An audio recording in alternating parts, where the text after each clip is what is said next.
반갑습니다. 네, 1년에 한 번 제가 이렇게 찾아뵙게 됩니다. 이맘때쯤에 한번 찾아뵙게 되고요. 고등부를 담당하고 있는 윤장진 전도사라고 합니다. 요즘 날씨가 많이 더웠는데 그래도 비가 3일 전부터 이렇게 내리기 시작해가지고 많이 좀 날씨가 선선해지긴 했습니다. 그래서 좀 습한 것도 있고 한데 날씨가 더우면 입맛도 떨어지고 입맛이 떨어지면 집에서 밥 차려 드시기 싫으시잖아요, 그죠? 그래서 맛있는 거 먹는 거 많이 이제 좋아하는데 제 지인 중에 한 명이 이 노원구, 그러니까 뭐 서울 3대 맛집이라 그러더라고요. 콩국수 맛집을 소개시켜 줬는데 그 진짜 콩국물이 진국이라고 하더라고요. 그래서 그 맛집을 제가 가보려고 하는데 노원구까지 가기가 너무 힘들어서 조만간 제가 가보긴 하겠는데, 어쨌든 우리 주변에 맛집을 이제 좋아하시는 분들이 많이 있고 우리나라 사람들이 입맛이라든지 음식에 좀 많이 진지한 것 같아요. 그래서 음식을 그냥 먹는 게 아니라 진짜 어떻게 먹어야 되는지를 아주 자세하게 아시죠. 그래서 우리 어르신들이 가끔씩 제가 뭐를 먹고 있는 걸 보면은 이런 말씀을 가끔씩 하십니다. 제대로 먹을 줄 모른다, 먹을 줄 모르네, 이러면서 어떻게 먹어야 되는지를 잘 설명을 해주세요. 이렇게 해가지고 이런 순서대로 이렇게 먹는 게 진짜 맛있는 거다. 그리고 어떤 식당에 가면 친절하게 또 이렇게 먹어야 되는지를 이렇게 식당 벽면에다 붙여주죠. 그래서 그 순서대로 먹어야지 진짜 제대로 먹는 거라고 알려주는 식당도 있고, 우리나라 사람들이 이 먹는 거 알려주는 데에는 되게 진지한 것 같아요. 그래서 이제 오늘 설교 제목이 이 집 맛집이라는 제목인데 우리가 어떤 맛집을 가지고 있는지 한번 이번 시간을 통해서 잘 생각해 봤으면 좋겠습니다. 저희가 오늘 지금 시작할 때 예를 들은 것처럼 좋은 것, 어떤 맛있는 것을 먹으면 자연스럽게 누구에게 소개시켜 주고 싶은 마음이 듭니다. 진짜 맛있으니까 너도 같이 이 맛있는 걸 먹어보자, 이런 마음으로 우리가 맛집을 소개시켜 주잖아요. 오늘 본문 요한복음 4장 21절에서 30절에 나오는 우리 사마리아 여인도 그런 사람 중에 하나였습니다. 제가 21절부터 30절까지 봉독해 올리겠습니다. 예수께서 이르시되 여자여 내 말을 믿으라. 이 산에서도 말고 예루살렘에서도 말고 너희가 아버지께 예배할 때가 이르리라.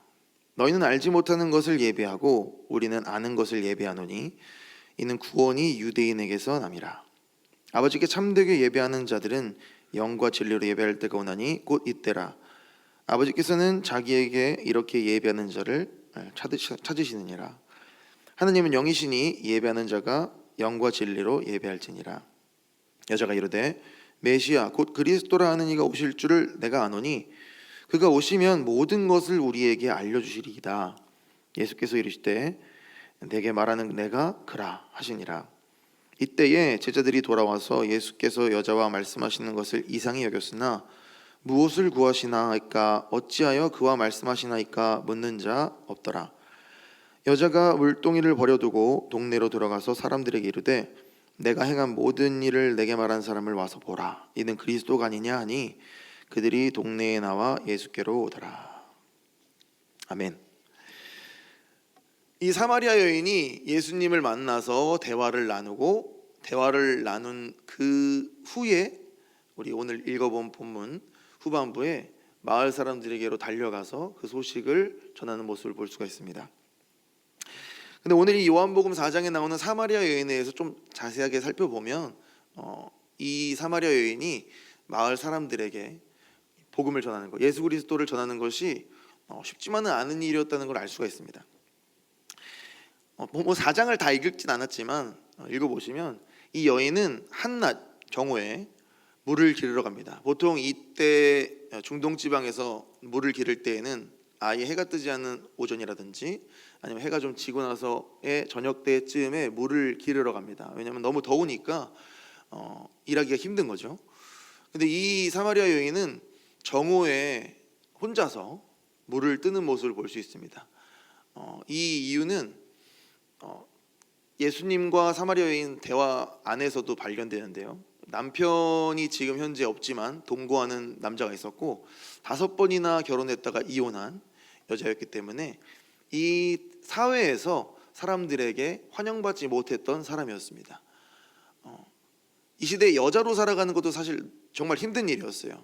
여자로 살아가는 것도 힘든 일이었지만 여자들 사이에서 서로 어떤 그런 규칙들과 이런 것들이 더 많았기 때문에 어떤 여자에 대한 정조나 그런 것을 지키지 않았다는 그런 딱지를 딱 받고 어떻게 보면 사회에서 고립된 그런 여성으로 우리가 볼 수 있습니다. 불과 우리나라만 해도 뭐 100년 전까지 가지 않아도 50년 전까지만 가도 여자는 사실 사회에서 약자일 수밖에 없었죠. 우리 여기 계신 어머님들도 많이 경험하셨겠지만 여자를 더 힘들게 하는 것도 여자, 그죠? 그래서 고부간의 갈등도 심하고 어떤 그런 것들이 그 전에는 더 많이 있었습니다. 근데 이 사마리아 여인은 과부로 사는 것보다 어떤 남자의 아내로 사는 편을 택한 것 같아요. 왜냐하면 과부와 고아는 성경 옛날에도 구약에서도 얘기하는 것처럼 사회에서 살아가기가 힘듭니다. 최빈층으로서 성 밖에서 사는 어떤 그런 어려운 상황이 있기 때문에 살아가기 위해서는 어떻게 보면 남자와 함께 살아서 경제적인 이득을 좀 취하는 것이 자기 인생에 도움이 될 것이 분명했기 때문에 그런 삶을 살았다는 것을 볼 수 있습니다. 근데 이 사마리아 여인이 음란해서 진짜 뭐 너무 남자가 좋아서 그랬다고 하시는 분도 있겠지만 이때 당시에 예수님께서 제자들에게도 이혼을 함부로 하지 말라 이렇게 말씀하시는 것은 사실 이 여자의 인권 때문이거든요. 여자는 경제 생활을 할 수가 없기 때문에 결혼 생활 밖에서 그 삶을 영위하기가 쉽지 않았습니다. 당시에는 여자가 할 수 있는 일도 없었기 때문에 이혼을 하게 되면 사실 진짜 굶어야 되는 상황이에요. 그래서 이 사마리아 여인도 아마 남자들이 이혼을 할 때 말도 안 되는 핑계를 대서 이혼을 합니다. 뭐 어떤 일에서 뭐 밥에 흙이 들어갔다든지 뭐 이런 식으로 말도 안 되는 이유를 대서 이혼들을 했어요. 그래서 그런 식으로 피해를 받았다고 볼 수 있습니다. 이 사마리아 여인도. 그래서 어떻게 보면 정말 살기 위해서 정말 고군분투하는 이 여성의 모습을 사마리아 여인에게서 볼 수 있는 거죠. 단순히 그냥 음란한 여인이다라고 하면 우리에게 감동이 좀 없지만 정말 살기 위해서 어쩔 수 없이 그렇게 살 수밖에 없었던 이 사마리아 여인의 이 환경과 상황을 좀 살펴보시면 요한복음 4장을 읽을 때 좀 도움이 되실 겁니다. 이 예수님과 여인의 대화는 물이라는 주제로 시작이 됩니다. 물은 인간의 생명을 유지하는 데 있어서 필수적인 요소죠. 그 물에 관한 대화를 나누다가 여인의 남편에 대한 이야기가 나옵니다. 물과 남편은 이 사마리아 여인이 육체적인 생명을 유지하는 데 있어서 아주 필수적인 요소였어요. 물이 있어야 당연히 우리는 사람은 살고 남편이 있어야 경제적이나 사회적으로 살 수 있었기 때문에 이 여인에게 물과 남편이란 것은 삶 그 자체라고 볼 수 있습니다. 지금 우리에게 적용해 보자면 알기 쉽게 이야기하자면 식사와 물 그리고 돈과 명예 이런 것들을 사마리아 여인에게 물과 남편이라고 할 수 있죠. 사마리아 여인은 어쨌든 이 육체적인 생명을 유지하는 데 힘을 썼습니다. 어떻게든 내가 이 물을 먹고 싶다. 예수님이 나한테는 영원히 마르지 않은 물이 있다고 하니까 저 그 물 좀 주십시오. 제가 이 우물가에 다시 와서 물 뜨지 않게 해주십시오. 그러니까 이 여인은 여전히 내가 이 육신의 삶을 어떻게든 유지하는 데 애를 썼어요. 근데 예수님께서는 그 말을 들으셨는데 영원히 목마르지 않는 물이 이 육신적인 생명에 있는 것이 아니라 영적인 생명에 있는 것이라는 말씀을 해주십니다. 그리고 바로 다음 주제가 오늘 읽어봤듯이 하나님과의 예배에 관한 주제로 넘어갑니다. 재미있는 것은 오늘 본문을 읽어보면 여자가 먼저 예수님이 예언자나 선지자인 것처럼 보이니까 예배에 대해서 질문을 했다는 거예요. 이 여인이 단순히 그냥 육신적인 삶에만 집중했던 것이 아니라 어떻게 보면은 그 한 구석에 하나님과의 관계, 예배에 대한 갈증이 있었다는 것을 질문을 통해서 알 수가 있습니다. 이렇게 질문을 하죠. 우리 20절입니다. 우리 조상들은 이 산에서 예배하였는데 당신들의 말은 예배할 곳이 예루살렘에 있다 하더이다 라고 해서 이 사마리아 여인의 영적인 관심사를 볼 수가 있습니다. 그렇기에 이 예수님께서 자신이 그 메시아 그리스도다라고 했을 때 바로 사마리아 여인이 반응을 할 수 있었다는 거죠. 그러니까 단순히 너무 육적이라고만 볼 수 없다는 사실입니다. 이 사마리아 여인은 어느 정도 영적인 문제에 관심을 가지고 있었어요. 어떻게든 육신의 생명을 이어갈까 고민하던 사마리아 여인한테는 이제 영적인 생명이 중요하다는 것은 또 이 물동이를 버리고 간 모습을 통해서 볼 수가 있습니다. 이 물동이라는 건 뭐 쉽게 생각하면 생계 유지 수단이고 자기가 가장 육신의 이 생명을 이어지기 위해서 물을 떠가야 되는 중요한 도구인데 그거를 버리고 마을 사람들에게로 갔다는 거예요. 근데 다 좋습니다. 제가 아까 설명해 드린 것처럼 사마리아 여인은 어떻게 보면 사회에서 왕따 당한 그런 존재였어요. 모든 마을 사람들이 환영하지 않는 존재였단 말이죠. 자기는 그냥 살기 위해서 열심히 노력했던 것뿐인데 사람들은 나를 싫어했어요. 그런데 이 사마리아 여인이 예수님을 그리스도라고 안 즉시 자기가 싫어하는 그 마을 사람들에게 달려가서 복음을 전했다는 사실입니다. 내가 이 소식이 너무나 귀하기 때문에 내가 너무 기쁘기 때문에 전할 사람이 필요했던 거예요. 그 사람이 지금까지 나를 괴롭혔던 사람인 거는 상관이 없었고 어쨌든 내가 이 소식을 전해야 되겠다고 뛰쳐나갔다는 사실이죠. 그러니까 얼마나 좋았으면 내가 평소에 싫어하던 그 사람들에게까지 가서 이 소식을 전했겠냐. 우리가 이런 부분을 살펴봐야 된다는 것이죠. 이 수요일에 시리즈로 다루고 있는 건강한 교회 교인의 10가지 특징 중에 오늘은 5번째 시간입니다. 건강한 교회는 성경적인 복음 전도자다라는 주제인데요. 맛도 없는 음식을 파는 음식점을 소개해 주는 사람은 없겠죠. 내가 일단 경험한 그 맛집이 맛이 있어야 돼요. 마찬가지로 일단 내가 경험한 복음이 기쁨을 주고 내 영혼을 살리고 내 인생을 180도 바꿔놓지 않았다고 하면 우리는 과연 이 복음을 전할 수 있을까요? 마케팅에 물든 기독교라는 책이 있습니다. 그런 책에서 교회 전도가 세상 마케팅과 다를 바 없다 이런 전략적인 것을 지적을 하는데요. 그 중에 하나만 소개시켜 드리자면 당장의 욕구를 채워줘라. 그러면 사람들은 진리를 향해 점점 더 나아갈 것이다라는 생각을 갖고 전도한다는 거예요. 이 말은 당장 내가 필요한 것을 채워주면 나중에 그 육체적으로 아니 물질적으로 아니 건강적으로 좀 괜찮아진 후에는 어떤 영적인 진리를 더 찾게 될 것이다. 그러니까 전도할 때 하나님이 복 준다, 건강 준다, 재물의 복을 준다 이렇게 전도하는 전략을 사용하라는 거죠. 근데 이 7, 80년대에 사실 저희 한국교회는 이런 걸 많이 경험했던 것처럼 보입니다. 제가 83년생이라서 그렇게 막 알지는 못하지만 제 초등학교 때를 돌아보자면 말씀 사경회보다는 대부흥성회 이런 게 많았던 것 같고 그리고 신유 은사 있는 그런 집회들 가가지고 병 고치는 집회들도 굉장히 많았던 것 같아요. 제 초등학교를 돌아보면. 그래서 어떤 교단인지는 말씀 안 드리겠지만 아주 큰 교회에서 그런 소문도 있었죠. 교회 다니고 3년간 집 못 사면 복 못 받은 거다.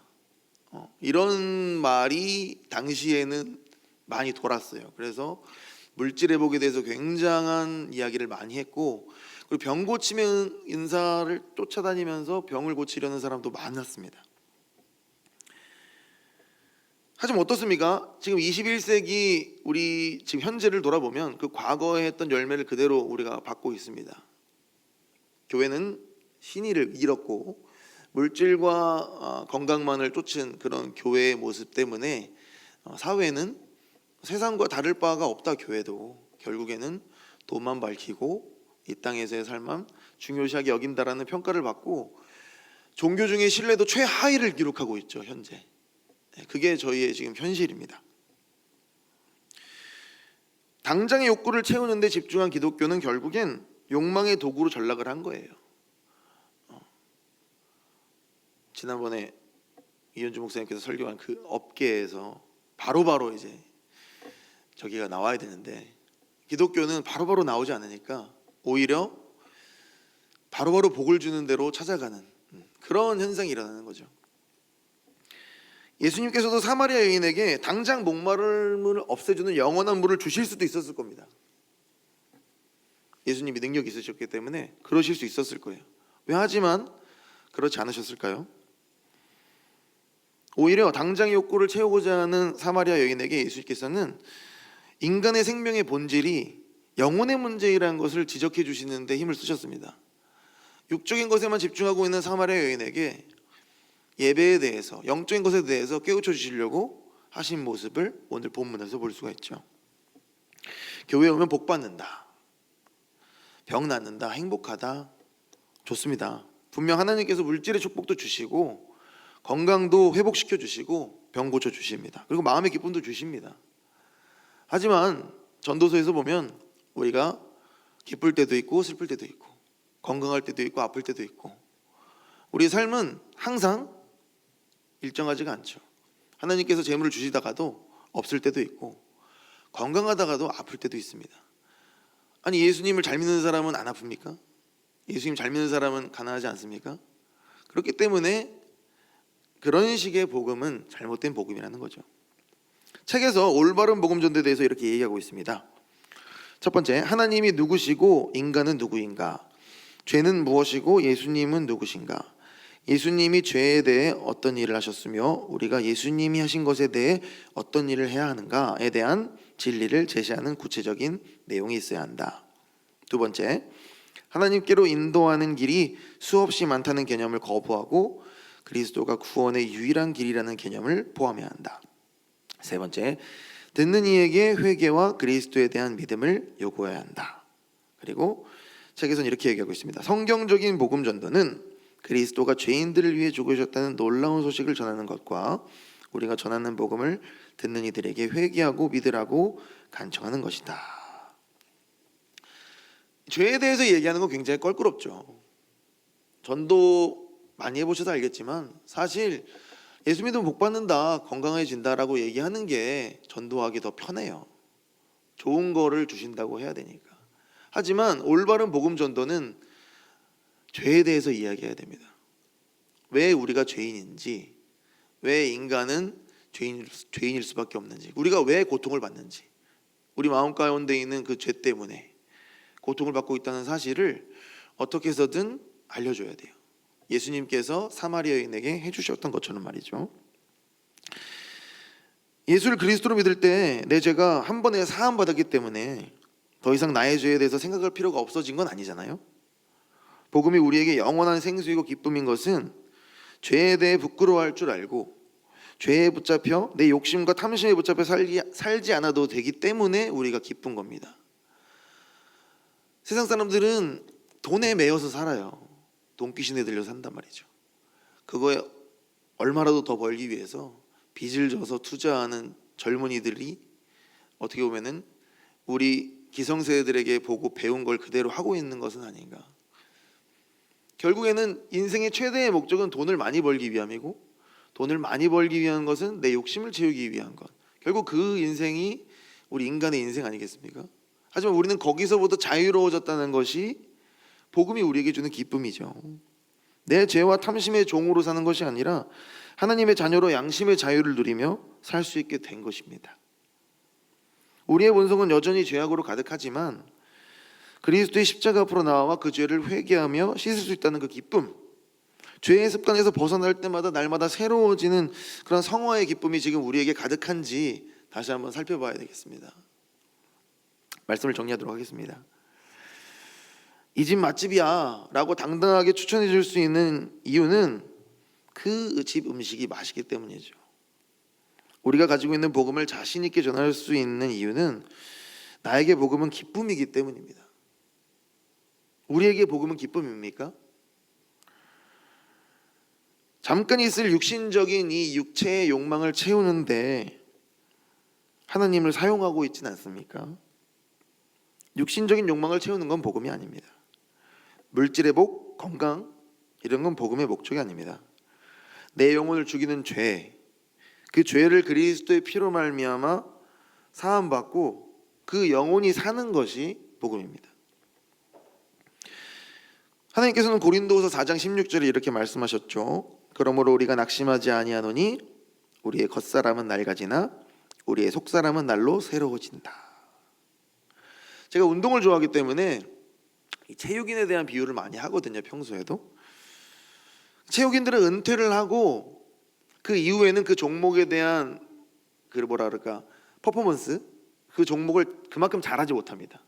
당연히 현역이었을 때 성적이 좋고 은퇴하면 운동을 그만두기 때문에 성적이 좋아지지 않죠. 그 최고의 수준을 유지하지 못한다는 거죠. 하지만 그리스도인에게는 은퇴가 없습니다. 우리 여기 계신 모든 성도님들 은퇴는 없어요. 겉사람은 늙을지 모르나 속사람은 날로 새로워집니다. 그것이 복음이 우리에게 주는 생명력입니다. 죄의 영향에서 매일매일 벗어나는 것, 날마다 내가 하나님과 가까워지는 즐거움, 그런 모든 하나님과의 교제가 정말 나의 삶의 기쁨이 되시는 우리 성도님들 되시길 바랍니다. 그리고 그 복음이 주는 기쁨을 주체하지 못해서 마을에 뛰어들어가는 이 사마리아 여인처럼 기회가 있을 때마다 담대하게 복음을 전할 수 있는 저희들이 되었으면 좋겠습니다.